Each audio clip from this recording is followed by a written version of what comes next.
Opposition, Kemi Badenoch. Thank you, Mr. Speaker. I asked the Prime Minister 6 questions last week, and he didn't answer a single one.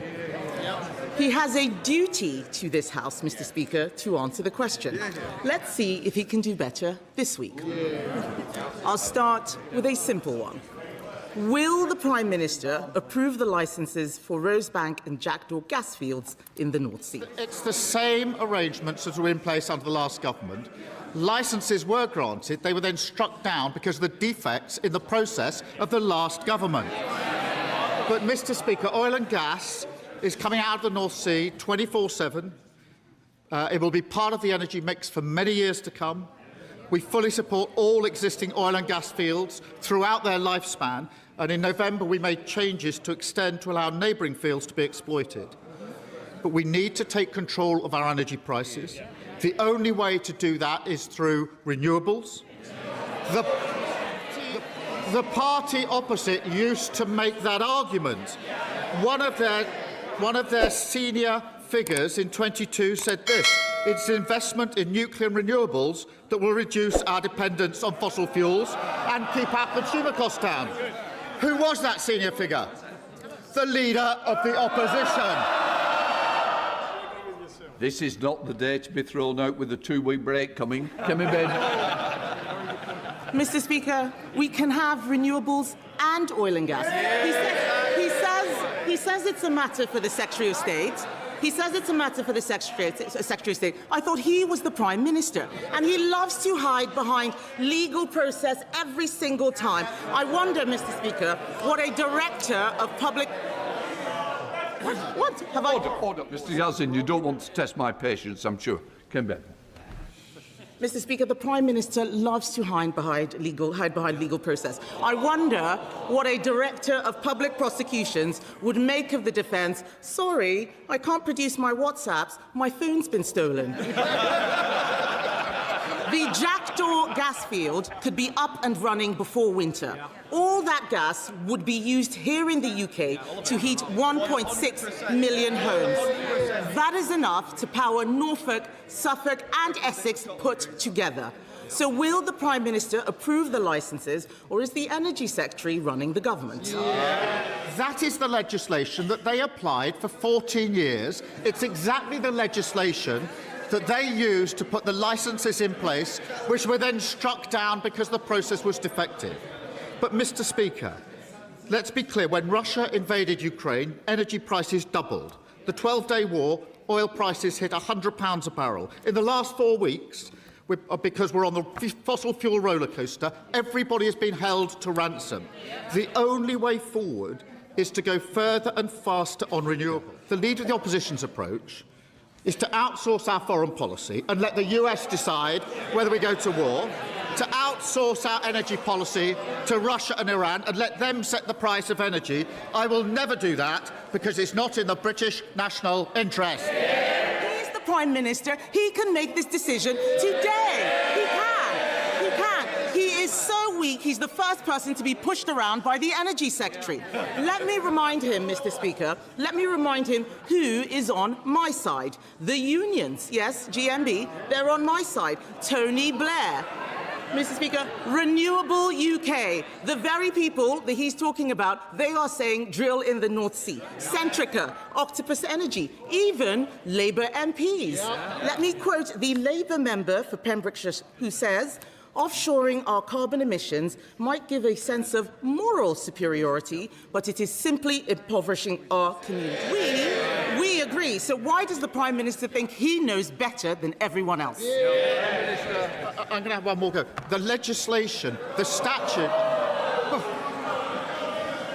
the law prescribes the decision-maker. They know that. They should be embarrassed that she doesn't even... She's attacking me without having read the legislation. The legislation sets out who the decision-maker is. It's the Secretary of State. It is not the Prime Minister. It has to be the Secretary of State, and it's a quasi-judicial process, exactly the process that they ran for many years. And, Mr. Speaker, oil and gas is part of the mix for many years to come, but we do need to get onto renewables. But, Mr Speaker, we're discussing this because of the war. We need to de-escalate. And that is, yes, we are. That is why I stuck to my principles not to join the war and to act in collective self-defence. I appreciate the Leader of the Opposition doesn't get that. She wanted to jump into the war without regard to the consequences and then do a mother of all U-turns, and now she's stranded without a thought-through position. And, Mr Speaker, when she was asked at the weekend whether she approved of the war, she said, that's a difficult one. It certainly is if you've got absolutely no judgment. Mr Speaker, I'm going to let the Prime Minister in on a secret.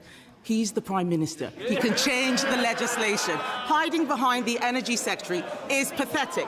Mr Speaker, under his Labour government, we buy half the gas we use from Norway. Last year, Norway's Labour government drilled 49 wells in the North Sea. That's what Norway's Labour government did. How many did Britain drill? 0.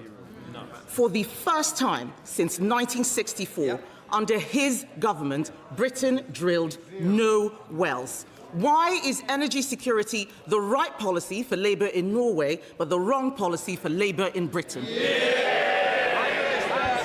Mr Speaker, so now our attack is if you changed and passed some different law, you could take the decision, which she's challenging me today for not taking. It's absolutely ridiculous. Now, all that would do is to slow the process down. Oil and gas is coming out every day. There's a mix of that and renewables. But it's really important, Mr Speaker, the most important thing to get energy security is to ensure we de-escalate this war. I know where I stand on this. We are not joining the war. She wanted to join the war. She didn't think through the consequences, and now she doesn't know where she stands on the most important issue facing this country at this time. Mr Speaker, the Norwegian Prime Minister is doing what is right for his country. If only our Prime Minister would do the same. Stopping all new drilling in the North Sea was a reckless promise when he made it before the election. In the middle of a global energy crisis, it is catastrophic. Experts are predicting a £300 rise in bills in July. Approving new licences would show he was serious about cutting bills. Why won't he do it? Mr Speaker, because of the action that we've taken, bills are coming down by up to £100 household bills next month. Then they will be capped for 3 months. That's what we're doing to protect households across the country. And who voted against it? The Tories and Reform, because they just don't get the impact on working people that we will protect. Kemi Badenoch. Mr Speaker, he says bills are coming down. They are higher than they were when he came into office. And he's talking about, he's talking about what they're doing to help with energy bills. Families and businesses will suffer from the spike in energy costs because of his decisions. He could abolish the green taxes on their bills. He could stop the fuel duty rise. We could drill our own gas in the North Sea. What's he doing? He is planning another giveaway to people on welfare. Yet again, he's taking money from those who do work to give to those who don't. First, we had the budget for Benefit Street. Now it's the bailout for Benefit Street. Doesn't this just prove that they've given up being the Labour Party and they're now just the welfare party? Mr Speaker, the spike... they're the ones that double spend on welfare, Mr Speaker. They're the ones with a broken system. And when we tried to mend it, what did they do? They voted against it. Order. Mr Dewhurst, you're tempting my patience. Thank you, Prime Minister. Mr Speaker, she talks about the spike in energy prices. That's because of the war, which I say we shouldn't join, and she says we should join without following through on the consequences. And time again, she gets the big calls absolutely wrong. She wanted to drag us into the war. She got that wrong. She opposed taking control of energy security, and she got that wrong. She opposed our decision to cut energy bills, and she got that wrong.